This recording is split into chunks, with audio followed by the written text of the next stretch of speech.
आज न्यूमेरिकल आखिरी बताते हैं आपको। 40 नंबर न्यूमेरिकल दिया जा रहा है कि किसी बिंदु पर एक बल की बात की जा रही है। वेक्टर F बराबर दिया जा रहा है 2i cap minus 3j cap और प्लस 4k कैप, ठीक है, न्यूटन, ये दिया जा रहा है। उसके बाद S की वैल्यू दी जा रही है 3i cap plus 2j cap और प्लस 3k कैप, ये दिया जा रहा है इतने मीटर, ठीक है।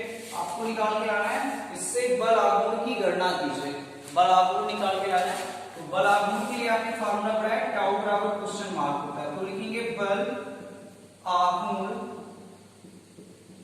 टाउ, वेक्टर टाउ बराबर s क्रॉस f, ये फार्मूला पढ़ा है, ठीक है। तो s की वैल्यू अगर बात करें तो यहाँ पे 3i cap plus 2j cap plus 3k cap, ठीक है। F की बात करते हैं तो आता है 2, ये क्रॉस लगाते हैं, 2i cap plus 2j cap, यहां पर ऐसे नहीं, माइनस 3j कैप और प्लस 4k कैप, ठीक है, ये लिखा हुआ है। तो जाहिर सी बात है, हम i लिखते हैं, j लिखते हैं और फिर k लिखते हैं, सब पे कैप लगाते हैं। 3 2 3 2 माइनस 3 और ये हो गया 4, सॉल्व कर लेते हैं। पहला लिखते हैं i कैप, गुणा करते हैं, i देखिए ये लाइन छूट गई, ये लाइन छूट गई, तो 4 दूनी 8, माइनस लगाते हैं, 3 3 जा 9, माइनस का 9 तो ये प्लस 9 हो जाएगा, ठीक है। उसके बाद माइनस j लगाते हैं, j कैप, देखिए j, ये लाइन छूट गई और ये लाइन छूट गई, 4 3 12 माइनस 2 6 प्लस k कैप, इसको सॉल्व करते हैं, तो k कैप में ये लाइन छूट गई आपकी और ये लाइन छूट गई, यानी 3 3 का 9, माइनस का 9 और 2 दूना 4, माइनस का 4। आंसर क्या आएगा आपका?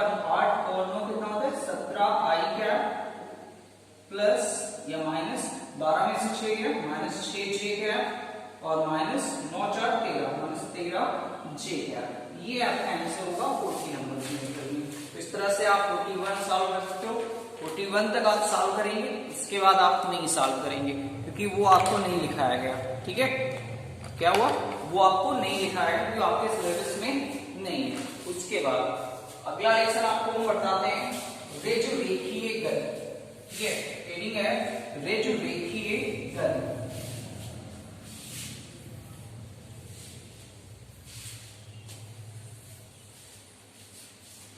चलिए हेडिंग डालते हैं, रेखीय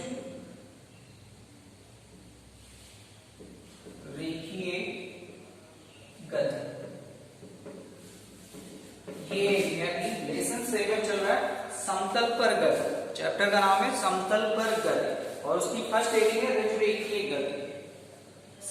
आपने पढ़ा है, बहुत सारी गतियां पढ़ी हैं, ठीक है, सरल रेखीय गति पढ़ी है।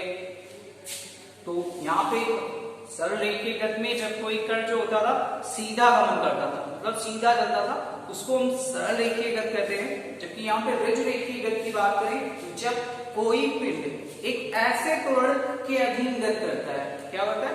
जब कोई पिंड एक ऐसे त्वरण के अधीन गति करता है जिसकी दिशा प्रारंभिक वेग की दिशा के समांतर होती है, तो पिंड के वेग का परिमाण बदलता रहता है। पिंड के वेग का परिमाण तो बदलता रहता है परंतु दिशा नहीं बदलती। इस तरह की पिंड की जो गति होगी वो एक सरल रेखा में गति करेगा, जिसे हम रेखीय गति कहेंगे। बात समझ में आ रही है? फिर से सुन लो, जब कोई पिंड जो होगा, जब कोई पिंड एक ऐसे त्वरण के अधीन गति करेगा, जाहिर सी बात है, कोई भी पिंड है, जैसे मान लीजिए रेखा पे हमने गति करना स्टार्ट किया तो एक त्वरण के अधीन गति करेंगे। जैसे हम साइकिल चलाते हैं तो क्या होता है?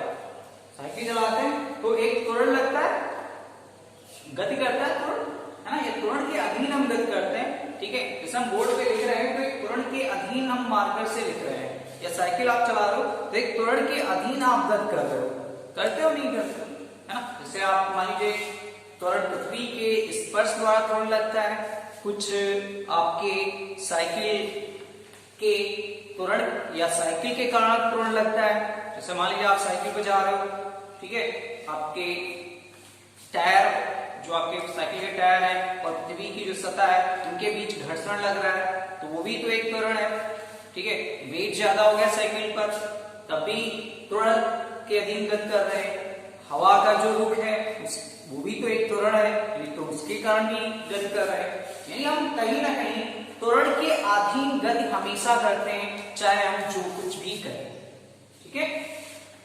तो टॉपिक पे आते हैं रज्जुरेखीय गति पे। जब कोई पिंड एक ऐसे त्वरण के अधीन गति करता है जिसकी दिशा, ठीक है, जिसकी दिशा प्रारंभिक वेग की दिशा के समांतर हो, ठीक है, प्रारंभिक जो आपका वेग है उसकी दिशा के समांतर हो, तो पिंड का परिमाण या पिंड का वेग का परिमाण नहीं बदलता, परंतु दिशा बदलती